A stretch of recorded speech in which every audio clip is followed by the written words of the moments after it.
Sa ngalan ng Ama, at ng Anak, at ng Espiritu Santo. Amen. Sumayin niyo po ang Panginoon. At sumaiyo rin. Mga kapatid, tinitipon tayo bilang mga kaanib ng angka ng Diyos.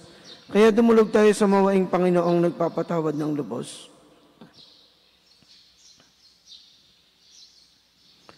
Sinugong tagapagpagaling sa mga nagsisisi, Panginoon, kaawaan mo kami. Panginoon, kaawaan mo kami. Dumating na tagapag-anyayang mga makasalanan ay magsisi, Kristo, kaawaan mo kami. Kristo, kaawaan mo kami. Nakalukluka sa kanan ng Diyos Ama para ipamagitan kami, Panginoon, kaawaan mo kami. Panginoon, kaawaan mo kami. Kaawaan nawa tayo ng makapangyarihang Diyos.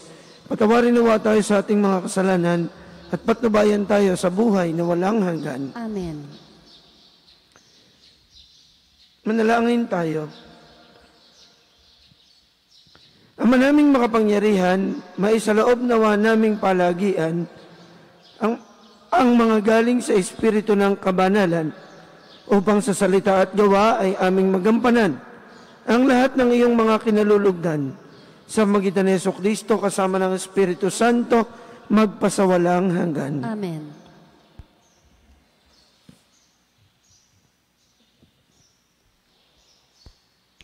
Pagbasa mula sa sulat ni Apostol Santiago. Huwag kayong maghinanakitan, mga kapatid, upang hindi kayo hatulan ng Diyos, sapagkat malapit nang dumating ang hukom. Mga kapatid, tularan ninyo ang mga propetang nagsalita sa ngalan ng Panginoon. Buong tiyaga silang nagtiis ng kahirapan. Sinasabi nating mapalad ang mga nagtitiyaga at nagtitiis. Narinig na ninyo ang tungkol sa pagtitiis ni Job at ang ginawa sa kanya ng Panginoon sa bandang huli. Ito'y nagpapakilalang mabuti at mahabagin ang Panginoon. Ngunit higit sa lahat, mga kapatid, huwag na kayong susumpa kung kayo'y nangangako. Huwag ninyong sabihin, saksi ko ang langit, o saksi ko ang lupa, o ano paman. Sapagkat sapat nang sabihin ninyo, oo kung oo, at hindi kung hindi, upang hindi kayo hatulan ng Diyos. Ang salita ng Diyos. Salamat sa Diyos. Salmong tugunan. Ang ating mahabaging Diyos ay nagmamagandang loob. Ang ating mahabaging Diyos ay nagmamagandang loob. Panginooy papurihan, purihin mo kaluluwa. Ang pangalan niyang banal, purihin mo sa tuwina. Ikaw aking kaluluwa, ang Diyos ay papurihan, at huwag mong lilimutin yaong kanyang kabutihan. Ang ating mahabaging Diyos ay nagmamagandang loob. Ang lahat kong kasalanay, siya ang nagpapatawad. Ang anumang aking sakit, ginagamot niyang lahat. Sa bingit ng kamatayan, ako ay inililigtas at pinagpapala ako sa pag-ibig niya't habag. Ang ating mahabaging Diyos ay nagmamagandang loob. Kay ganda ng kalooban, mahabagin itong Diyos.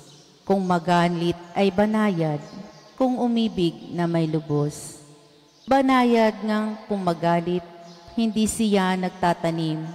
Yaong taglay niyang galit, hindi niya pinikimkim. Ang ating mahabaging Diyos ay nagmamagandang loob. Ang agwat ng lupa't langit, sukatin may hindi kaya. Gayod ang pag-ibig ng Diyos sa may takot sa Kaniya.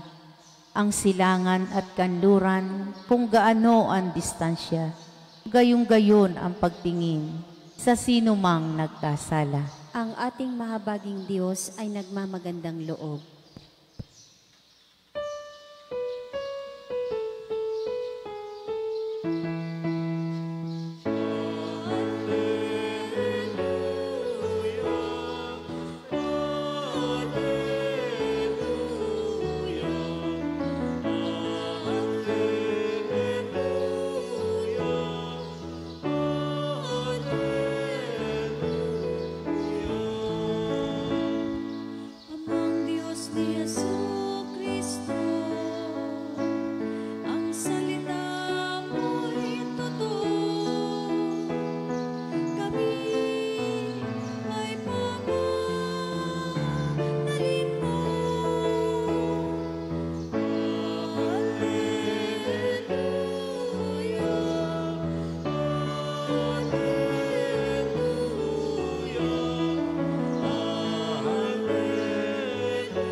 Sumainyo ang Panginoon. At sumaiyo rin. Ang mabuting balita ng Panginoon ayon kay San Marcos. Papuri sa iyo, Panginoon.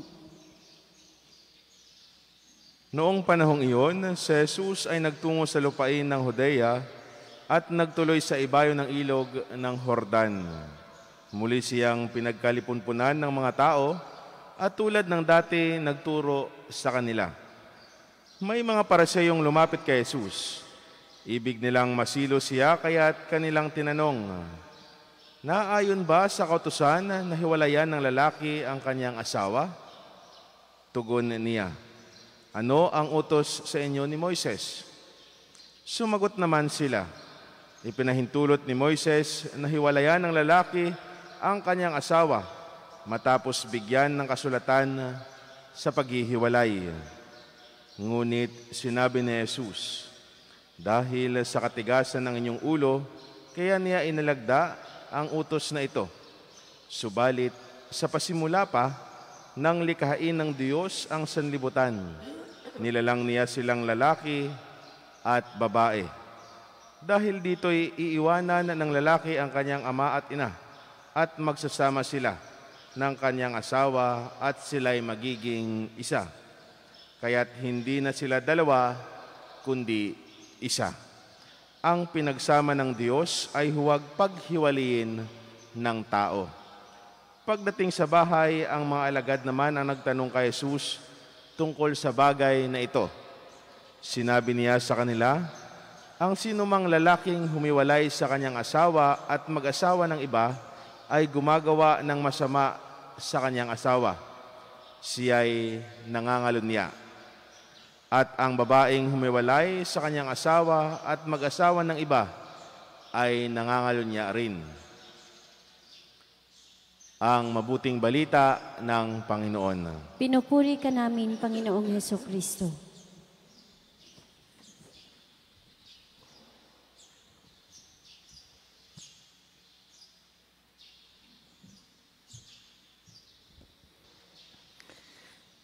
Ako po'y nawawalan na naman ng boses sapagkat sobrang kadaldalan. Kahapon ako'y tatlong small meetings at isang big group meeting. At pagkatapos ng hapon, ako'y nakisali pa sa pangangampanya. Kaya, unti-unti na naman ako nawawalan ng boses. Ngayong umagang ito, hindi ko napigilan ng aking sarili. Sabi ko kay Reverend, ako na muna ang mag-sermon, mag-homily, sapagkat napakaganda ng tema sa umagang ito ng ating mga pagbasa, lalo na ang Ebanghelyo, tungkol sa kasal o pagpapakasal. Si Reverend naman wala pang karanasan sa kasal. Hindi bali ako't matagal ng pare. 19 na taon na akong pare, kaya alam ko na at naunawaan ko na yung kasal. Tingnan natin yung kahalagahan ng sakramento ng kasal. Ang pinagsama ng Diyos ay huwag paghiwalayin ng tao. Yung pong union ng sakramento ng kasal ay indissoluble. Kahit ang sabi, hindi pwedeng paghiwalayin. Sapagkat ang sakramento ng kasal ay hindi napapawalan ng bisa. Kahit na po kayo ay magpakasal sa civil, yung tinatawag nating civil wedding, pwede hong magpakasal kay mayor, kay judge, o sa kapitan ng barko, o kung sino man na mayroong license to solemnize marriage.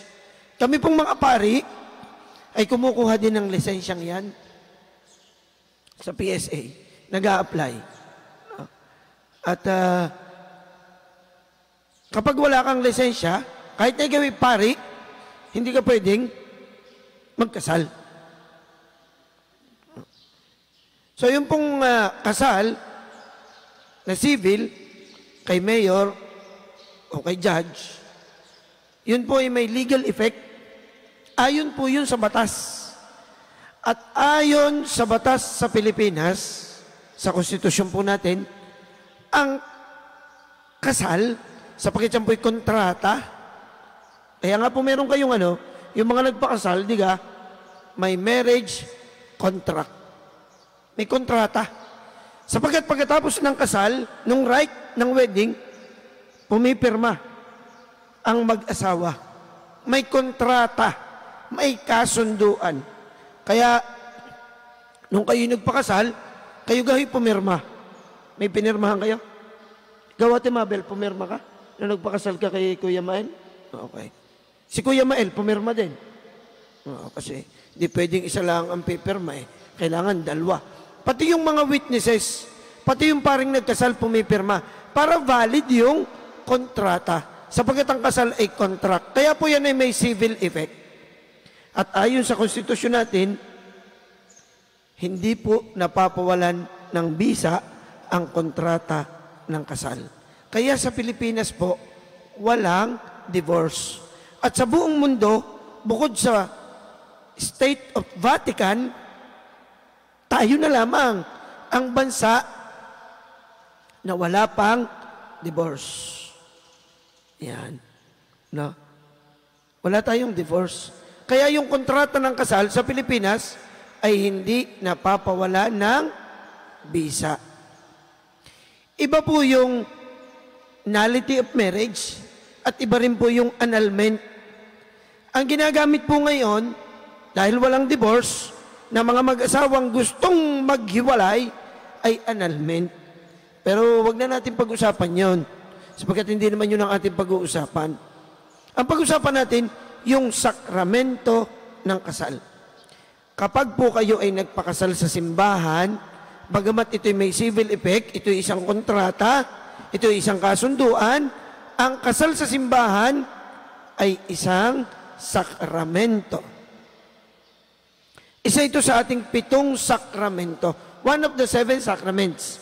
At dahil po ang kasal sa simbahan ay sakramento, lalo po itong hindi napapawala ng bisa. Kaya ako'y nagtataka doon sa mga Katoliko na siya pang nangungunang-una na mag-promote ng divorce. Ako'y nagtataka doon sa mga Katoliko na nangungunang-una pa sa mga rally at sumisigaw na payagan ng divorce. Paano mangyayari yun? Eh kung ikaw ay Katoliko at nauunawaan mo ang sakramento ng kasal, iyan po'y hindi napapawalan ng bisa. Sa sandali na sabihin natin na ang kasal ay pwedeng pawalan ng bisa, pwedeng maghiwalay, ay para na rin nating sinasabi na ang Diyos ay walang kapangyarihan. Hindi po tunay yun. Sapagkat ang pagpapakasal ay biyaya ng Diyos.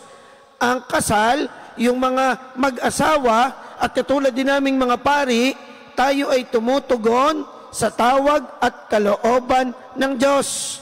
Kaya dapat maging maliwanag sa atin na ang pagpapakasal ay pagtugon sa tawag ng Diyos. Tinatawag ka ng Diyos at inilalaan ka sa buhay ng pag-aasawa. At ikaw naman na mag-aasawa, dapat naunawaan mo, malalim dapat ang pagkaunawa sa puso't isip mo na yung pag-aasawa ay pag-aalay mo, pagtatalaga ng sarili sa Diyos. Kaya nga po yung mag-asawa na nagpakasal sa simbahan dito sa altar, yan ay nagtatalaga ng kanilang sarili sa Diyos. Kaya nga't dapat maging maliwanag ang dahilan kung bakit baga kayo ay magpapakasal. Ngayon po, tinatanong ko yung mga magpapakasal, ako po'y istrikto, at pag mali ang sagot, ay talagang hindi ko muna ituloy. At sinasabi kong, ikay mag-isip-isip muna. Ikay magnilay. Bakit? Sapagkat dapat maging maliwanag, bakit kayo magpapakasal. Hindi magpapakasal dahil ng natripan laang, o hindi magpapakasal dahil ng nabuntis laang, o hindi magpapakasal dahil ginusto ng magulang, hindi magpapakasal dahil ng tinakot, o pinikot. No? Meron ganyan yung mga tinakot. Ha? Baka ho kayo tinakot. No? Ay, invalid ang kasal pag gayon. Sugat may takutan. Kailangan maliwanag, bakit kayo magpapakasal? Wala pong ibang dahilan at ang pundasyon ng pagpapakasal dapat ay walang iba kundi pagmamahal. Sapagkat ang pagmamahala ng mag-asawa dapat ay sumasalamin sa pagmamahal ng Diyos. Ang pagmamahala ng mag-asawa dapat ay sumasalamin sa pagmamahal ni Kristo sa kanyang simbahan. Kaya dapat maging malinaw sa atin, sa mga mag-asawa, Katoliko, na nagpakasal, na ang sakramento ng kasal kailanman ay hindi pwedeng mawalan ng bisa. Kaya, ang mag-asawa ay hindi pwedeng maghiwalay. At kung sakali naman, at matigas ang inyong ulo, at kayo'y naghiwalay, hindi na kayo pwedeng magpakasal sa iba. Abay, hindi. Dilubyo na ang iyong buhay. Ano? At mamumuhay ka na sa kasalanan. Sapagkat pagiging nakipaghiwalay, ay hindi ka naman pwedeng ikasal sa iba. Ay di ikaw ay makikisama. Kapag ikaw ay nakisama ng hindi kayo kasal, ayun ay pakikiapid. Actually, bawal nga yun eh. Pwede nga kasuhan. Tayo lamang sa Pilipinas, minsan mababait, ayaw na ng gulo, hinahayaan na lang. Pero pwede yung kasuhan yun eh.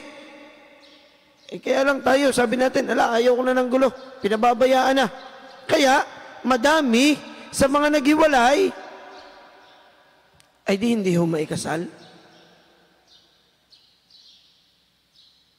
Abay, yun po ang epekto ng iyong naging unang desisyon na magpakasal ka agad. Kundangan kang atat. Ano? Ay atat ka kay pinipigilan ng iyong magulang. Pinagsasabihan ka na, pag-aralan mo muna, pag-isipan mo, pumili ka ng iba. Di kaya ng mga magulang, pag magpapakasal ang anak laging kontra sa una. Kasi nga, ang gusto ng mga magulang, yung ikay tiyak, maipiho sa desisyon mo na gusto mo na mag-asawa at ang pakakasalan mo ay yung tama, yung gusto mo, yung mahal mo, yung ibinibigay sa iyo ng Diyos. Matigas ang ulo mo. Pakasal ka ng pakasal. Kinukontra ka na ng iyong ina dati, hindi ka nakinig. Yan ngayon. O di magtiis ka. Bala ka, kasalanan mo yan. Tigas ng ulo mo Ha? Ay ganyan ang sinasabi natin. Kaya nga't dapat maging malalim ang ating pagsusuri. Maging malalim ang ating pag-aaral sa ating sarili. Kilalaning mabuti bago pakasalan. Siguraduhin muna. Kaya madami din ho ngayon ang mga nagkakaanak ng hindi kasal. Ano? Yung mga mag-boyfriend, girlfriend. Yung mga babae na napakadaling mabola, binola-bola lang, bumigay agad. Yun. Pagkatapos na mabuntis, iiwanan na. Kadami na lalaking gayan Ito namang mga babae, kasalanan nyo. Papabola kayo. Ano? At pagkatapos ibibigay nyo agad ang inyong sarili. At pag naibigay na tsaka matatauhan, kapangit pala na rin. Ayaw ng tuluyan. Ay kaya ngayon, ang nangyayari, ang daming mga bata ang illegitimate. Kaya nga ang simbahan, tinututukan itong isang problemang ito, yung sakramento ng kasal. Kaya nga't pinalalalim natin ang ating katesismo. Yung mga mag-asawa, pina-attend muna ng sandamakmak na seminar. At ang dami ng requirements kasi gusto natin, bago magpakasal, biho na. At hindi yung pag nagpakasal, isang buwan pa lang, ilang buwan pa lang, isang taon pa, wala pa nga isang taon, gusto nang maghiwalay. Hindi po pwede yun. Sapagkat ang sakramento ng kasal ay hindi napapawalan ng bisa. Ang pinagsama ng Diyos ay huwag paghiwalayin ng tao. Sana po maging malalim ang pagkaunawa ng mga Katoliko sa sakramento ng kasal. At nang maiwasan natin ang paghiwalay at nang mabawasan ang mga pamilyang watak-watak. Ang sakramento ng kasal ay tanda ng biyaya at pagpapala ng Diyos. Ang sakramento ng kasal ay tanda ng pagmamahal ng Diyos.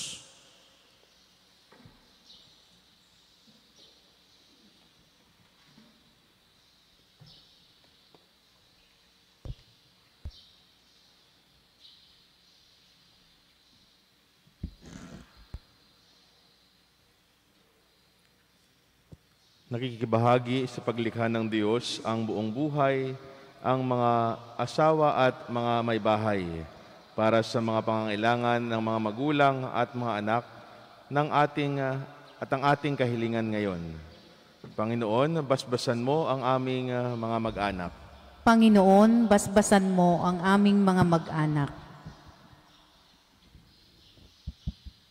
Ang ating simbahan, naway maging totoo sa kanyang pagtatanggol sa integridad ng sakramento ng kasal at ng pamilya. Manalangin tayo sa Panginoon. Panginoon, basbasan mo ang aming mga mag-anak. Ang mga pinuno ng gobyerno at mga mambabatas, naway magpasa ng mga batas at panuntunan na nagtatatag ng pamilya at hindi sumisira nito. Manalangin tayo sa Panginoon. Panginoon, basbasan mo ang aming mga mag-anak. Sa mga pamilya na nasira ng diborsyo o kaya ng paghihiwalay, naway makatagpo sila ng suporta at pangunawa mula sa mga komunidad na kanilang kinabibilangan. Manalangin tayo sa Panginoon. Panginoon, basbasan mo ang aming mga mag-anak. Sa mga pamilya, naway magbigay ng inspirasyon sa kanilang pamumuhay bilang komunidad ang mga ehemplo ni Maria at Jose. Manalangin tayo sa Panginoon. Panginoon, basbasan mo ang aming mga mag-anak. Ang ating yumaong mga kamag-anak at mga kaibigan, naway makakita ng kasiyahan sa kapayapaan ng walang hanggang tahanan ng Diyos. Manalangin tayo sa Panginoon. Panginoon, basbasan mo ang aming mga mag-anak. Diyos ng pag-ibig, nilikha mo kaming lalaki at babae upang ipagpatuloy ang iyong paglikha. Ang pag-ibig namin sa isa't isa, naway sumalamin sa iyong pananatili sa amin. Hinihiling namin ito sa pamamagitan ni Kristo ang aming Panginoon. Amen.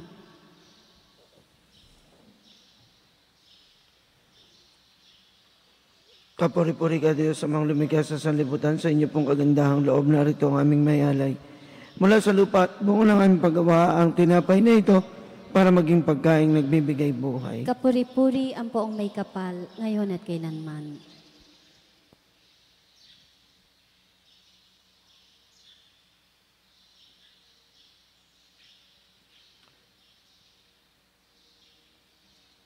Kapuri-puri ka Diyos sa mga lumikha sa sanlibutan, sa inyo pong kagandahang loob. Narito ang aming mayalay mula sa katas ng ubas at bunga ng aming paggawa ang alak na ito, para maging inuming nagbibigay ng iyong Espiritu. Kapuri-puri ang poong may kapal, ngayon at kailanman.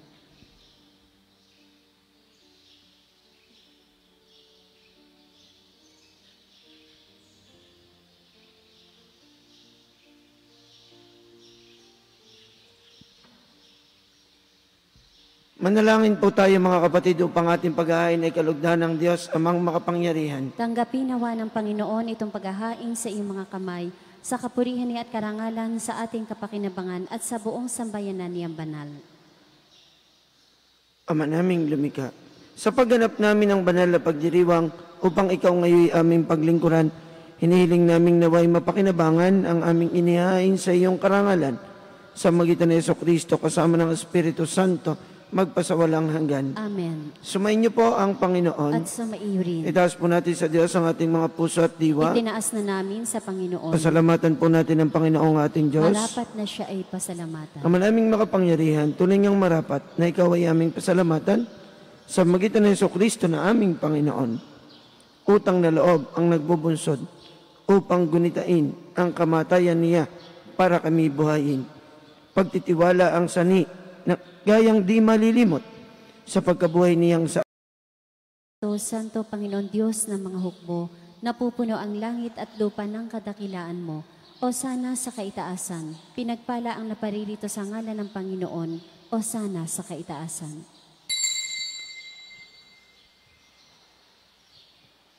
Ama naming banal, ikaw ang bukal ng tanang kabanalan. Kaya't sa pamamagitan ng iyong Espiritu, gayon mong banal ang mga kaloob na ito upang para sa amin ay maging katawan at dugo ng aming Panginoong Jesucristo. Bago niya pinagtiis ang kusang loob na maging handog, hinawakan niya ang tinapay, pinasalamatan kanya, pinagati-hati niya yon, iniabot sa kanyang mga alagad at sinabi, tanggapin ninyong lahat ito at kanin. Ito ang aking katawan na ihandog para sa inyo.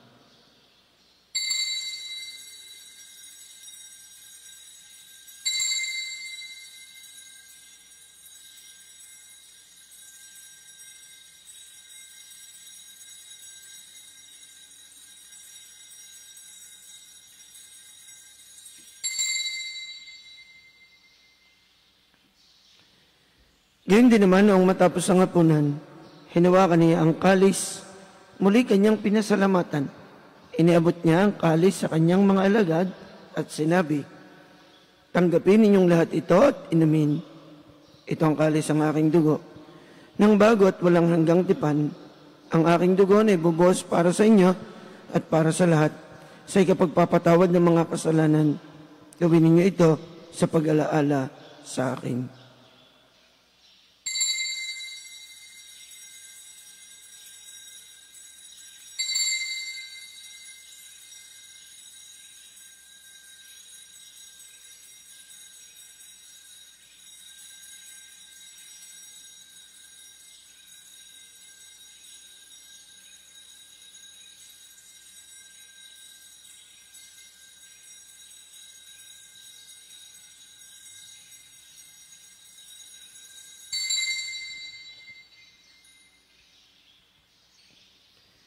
Ipagbunyi po natin ang misteryo ng ating pananampalataya. Si Kristo'y namatay, si Kristo'y nabuhay, si Kristo'y babalik sa wakas ng panahon. Ama, ginagawa po namin ngayon ang pag-alaala sa pagkamatay at muling pagkabuhay ng iyong anak. Kaya tinialay po namin sa inyo ang tinapay na nagbibigay buhay at ang kalis na nagkakaloob ng kaligtasan. Kami po ay nagpapasalamat dahil kami yung minarapat at tumayo sa harap mo para maglingkod sa iyo. Isinasamo namin kaming magsasalo-salo sa katawan at tugo ni Kristo ay mabuklod sa pagkakaisa sa pamamagitan ng Espiritu Santo. Amalingapin po ninyo ang inyong simbahan laganap sa buong daigdig. Puspusin po ninyo kami sa pag-ibig. Kaisa ni Francisco na aming Santo Papa, ni Gilbert na aming obispo, ng lahat naming mga obispo at ng tanang kaparian. Alalahanin po ninyo ang mga kapatid naming nahimlay nang may pag-asang sila ay muling mabubuhay. Ganyan din ang lahat ng mga pumanaw na. Kawaan po ninyo sila at patuloyin sa inyong kaliwanagan. Kawaan po ninyo at paging dapatin kaming lahat na makasalo sa inyong buhay na walang wakas. Kaysa ng mahal na Bereng Maria na ina ng Diyos at ni San Jose na kanyang kalinis-linisang esposo. Kaysa ng mga apostol at mga martir. Kaysa ni na San Jose Marelo, San Lorenzo Ruiz, San Pedro Calungsod at ng lahat ng mga banal na namuhay dito sa daigdig ng kalugod-lugod sa inyo. May pagdiwang nawa namin ang pagpupuri sa ikararangal mo sa magitan ng iyong anak na aming Panginoong Jesucristo. Sa pamamagitan ni Kristo, kasama niya at sa Kanya, ang lahat ng parangal at papuri sa iyo, Diyos, amang makapangyarihan, kasama ng Espiritu Santo, magpasawalang hanggan.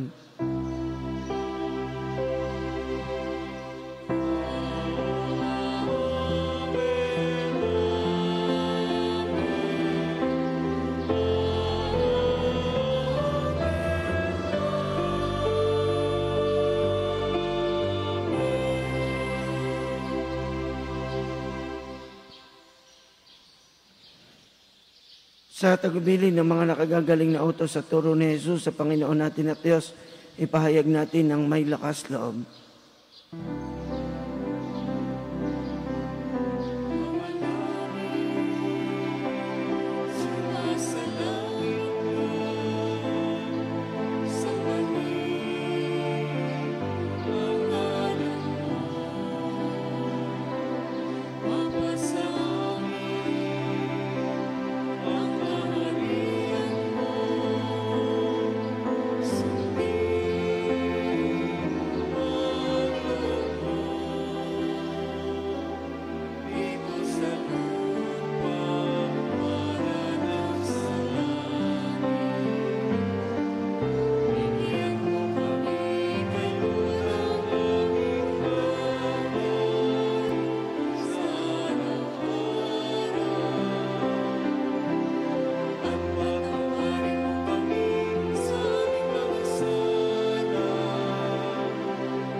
Hinihiling po namin kami, Diyos, sa lahat ng masama, pagkalooban ng kapayapaan araw-araw, iligtas sa kasalanan at iliyo sa lahat ng kapahamakan.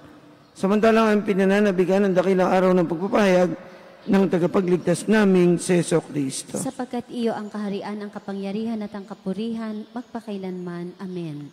Panginoong Jesucristo, sinabi po ninyo sa inyong mga apostol, kapayapaan ang iniiwan ko sa inyo, ang aking kapayapaan ang ibinibigay ko sa inyo. Tungayan po ninyo ang aming pananampalataya at huwag ang aming mga pagkakasala. Pagkalooban po ninyo kami ng kapayapaan at pagkakaisa, ayon sa inyong kalooban, kasama ng Espiritu Santo magpasawalang hanggan. Amen. Ang kapayapaan ng Panginoon, nawa ay lagi pong sumainyo. At sumaiyo rin. Magbigayin kayo ng kapayapaan sa isa't isa.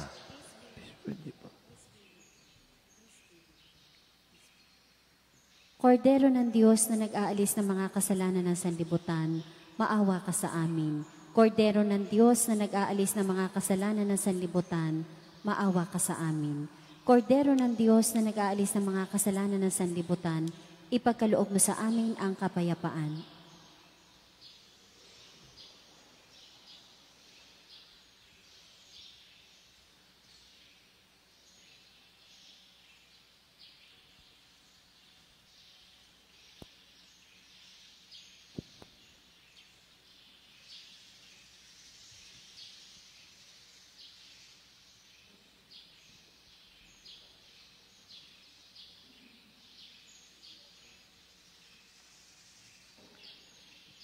Ito po ang kordero ng Diyos, ang ating Panginoong Jesucristo, kasi ang mag-aalis at magpapatawad ng ating mga kasalanan.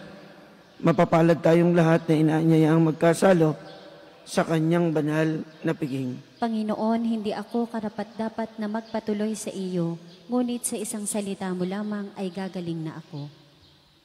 Ang katawan ni Kristo. Amen. Panginoong Jesus, ako ay nananalig na ikaw ay nasa kabanal-banalang sakramento sa altar. Iniibig kita ng higit sa lahat at minimithi kong tanggapin ka sa paraang espiritual dahil hindi ko kayang tanggapin sa panahon ngayon ang iyong katawan at dugo sa banal na sakramento. Kahit man lang sana ay matanggap kita sa paraang espiritual sa aking puso. Niyayakap kita na para bang andito ka na talaga sa aking puso at iniaalay ko ng buong puso ang aking sarili sa iyo. Huwag mong pahintulutang mawalay ako sa iyo. Amen.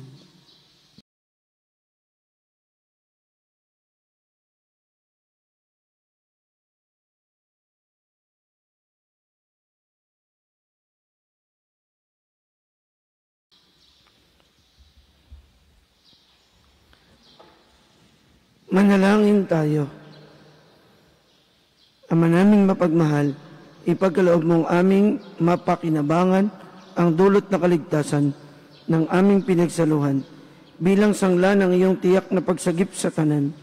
Sa magitan ni Jesucristo, kasama ng Espiritu Santo, magpasawalang hanggan. Amen. Sumain niyo po ang Panginoon. At sumaiyo rin. Yumuko po kayo para sa pagbabasbas. Patnubayan nawa kayong lagi ng poong may kapal, ang inyong pamilya at mga mahal sa buhay, upang laging sumainyo ang kanyang kapayapaan, pag-ibig, at kaligtasang magpasawalang hanggan. Amen.